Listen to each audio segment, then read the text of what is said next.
গেটৰ SK12 rail গেটত আৰু 2 বছৰ পূৰ্বে অনুমোদন জনোৱা প্ৰায় 27 কোটি ব্যয় সাপেক্ষে নিৰ্মাণ হ'বলগীয়া উৰণীয়া সেতুখন আজি 2 বছৰ পিছতো উকলি যোৱাৰ পিছতো কোনো ধৰণৰ কাম সম্পূৰ্ণ হৈ উঠা নাই, যাৰ ফলত ৰোগীসকলৰ লগতে ছাত্ৰ ছাত্ৰীসকলে দুৰ্ভোগ ভুগি আছে। আমাৰ সৈতে এগৰাকী ছাত্ৰ নেতা আছে, তেওঁৰ পৰা পোনে জানিবলৈ বিচাৰিম আচলতে এই উৰণীয়া সেতুখন নিৰ্মাণ নোহোৱাৰ ফলত কেনেকুৱা সমস্যা হৈছে। ৰঙিয়াবাসীৰ দীৰ্ঘদিনীয়া সংগ্ৰামৰ ফলত ৰঙিয়াত দুখনকৈ উৰণীয়া সেতু পাবলৈ সক্ষম হ'লো যদিও SK12 যিখন অতিকৈ গুৰুত্বপূৰ্ণ উৰণীয়া সেতু, এইখন উৰণীয়া সেতু হৈ নুঠাৰ ফলত আমাৰ সাধাৰণ মানুহখিনি যথেষ্ট অসুবিধাৰ সন্মুখীন হৈছে।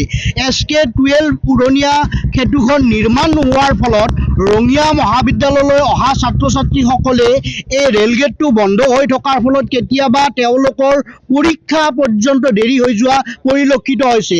তাৰ ফলত ইয়াৰে ওচৰত ৰঙিয়াত এখন মেডিকেল চৰকাৰী চিকিৎসালয় আছে। এই ৰেলগেটখন বন্ধ হৈ থকাৰ ফলত বিভিন্ন ক্ষেত্ৰত ৰোগীসকলে হাৰাশাস্তিৰ সন্মুখীন হৈছে, বিভিন্ন গৰ্ভৱতী মহিলা হাৰাশাস্তিৰ সন্মুখীন হৈছে।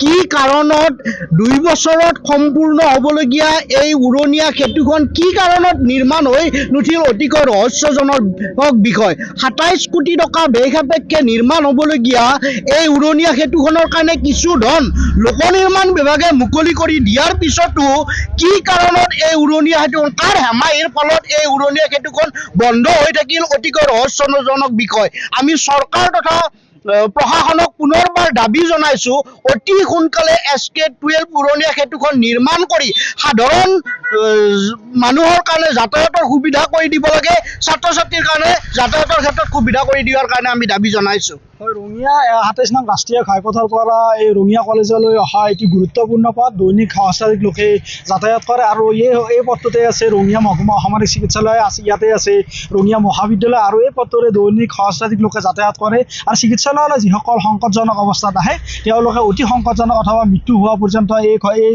ৰেলগেটটোৰ বাবে নজিৰ আছে আৰু তাৰ পিছতো কোনো ধৰণৰ ব্যৱস্থা গ্ৰহণ কৰা হোৱা নাই। আৰু এই প্ৰায় 27 কোটি ব্যয় সাপেক্ষে নিৰ্মাণ হ'বলগীয়া এই পথৰ ওপৰত যি উৰণীয়া সেতু নিৰ্মাণ হ'ব লাগিছিল, তাৰপিছত ইতিমধ্যে জিৰাটৰ নামত প্ৰায় 17.5 কোটি ইতিমধ্যে আবণ্টন দিয়া হৈছে, তাৰপিছতো অজ্ঞাত কাৰণত ইতিমধ্যে বন্ধ হৈ আছে। এগৰাকী ছাত্ৰী আছে, ছাত্ৰীগৰাকীৰ পৰা জানিবলৈ বিচাৰিম তোমালোকে কলেজত যেতিয়া আহা কেনেধৰণৰ অসুবিধা হয় ৰেলগেটটো বন্ধ থাকিলে। ৰেলগেট বন্ধ গাড়ী যাব নোৱাৰে আৰু আমাৰ এক্সাম হ'লেও এক্সামত দেৰি হৈ যায়, ক্লাছো থাকে, আমাৰ ক্লাছ থাকিলেও আমাৰ দেৰি হৈ যায় আহোঁতে যাওঁতে, বাছ থাকে আমাৰ বাছতো লেট হৈ যায় যোৱাতে আৰু মানে ইমানেই বেয়া ৰাস্তাকেইটা, গাড়ীকেইটাও মানে যাব নোৱাৰে ভালকৈ। আৰু ৰেলগেটৰ কাৰণেতো মানে পেচেণ্টৰো প্ৰব্লেম হয়, ইয়াতে হস্পিটেল এটাও আছে, হস্পিটেলতো যোৱাটো প্ৰব্লেম হয় বহুতৰ আৰু ইয়াতে হস্পিটেল নহয় বাহিৰতো হস্পিটেল আছে, বাহিৰত হস্পিটেল যোৱাতে ইয়াৰ মানুহবোৰৰ প্ৰব্লেম হয়, বহুতো প্ৰব্লেম হয় ইয়াতে। যদি কেতিয়াবা তোমালোকৰ পৰীক্ষা থাকে আৰু পৰীক্ষাৰ সময়ত ৰেলগেট বন্ধ হয় তেতিয়াহ'লে কেনেকৈ অসুবিধা হয়? অসুবিধা নাই, আমাৰ আপোনাৰ ৰহি থাকিব লাগে ৰেলগেটতে, ৰেলগেট খুলি নিদিয়ে বা আপোনাৰ ট্ৰেইনখন যোৱাৰ পিছতো আমাক 5 মিনিট 10 মিনিট ৰখাই থৈ দিয়ে, কি এইটো নিয়ম হয় ৰখিব লাগিব। কিন্তু আমাৰ এক্সাম আপোনাৰ পাৰ হৈ যায় আৰু ৰেলগেট নোপোৱাতে ৰাস্তাখিনি আছে, সেই ৰাস্তাখিনিটোৰ বাবেও আমাৰ বহুত অসুবিধা হয়। ৰাস্তাখিনিও আমি বহুতবাৰ ক'লোঁ ৰাস্তাটো ঠিক কৰি দিয়ক, আমাক কৈছে ঠিক কৰি দিম, কিন্তু আজিলৈ একো আমি ঠিক নাপালোঁৱে। আজি 2 বছৰ হৈ গ'ল কিন্তু আজিলৈ ঠিক নহ'ল। আমাৰ 2 বছৰ আগৰ পৰা কৈছে যে ঠিক হ'ব কিন্তু এতিয়ালৈ ঠিক নহ'ল। হয়, আচলতে ৰঙিয়া যি উৰণীয়া সেতু 27 নং ৰাষ্ট্ৰীয় ঘাইপথৰ পৰা উৰণীয়া সেতুৰ কাষেৰে যি নামি অহা এই পথটো ৰঙিয়া হৈ কৰ্তাহত হৈ হাজোলৈ যোৱা এই পথটোৰে বহু লোকে যাতায়াত কৰে, কিন্তু এই পথটোৰ ঠায়ে জয়ী হৈ যোৱা পৰিলক্ষিত হৈছে। আন এগৰাকী ছাত্ৰ নেতা আছে, কি ক'ব?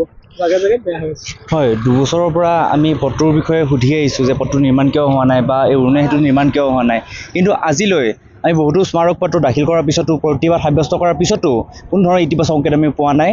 সেয়েহে আমি এই মাধ্যমৰ জৰিয়তে জনাইছোঁ যাতে এই পথটো অতি শীঘ্ৰে নিৰ্মাণ কৰি দিয়ে যেন আমাক। আন্দোলন প্ৰতিবাদ বহু হ'ল, স্মাৰক পত্ৰ দিলে, কিন্তু আজিলৈ সমস্যাৰ সমাধান নহ'ল।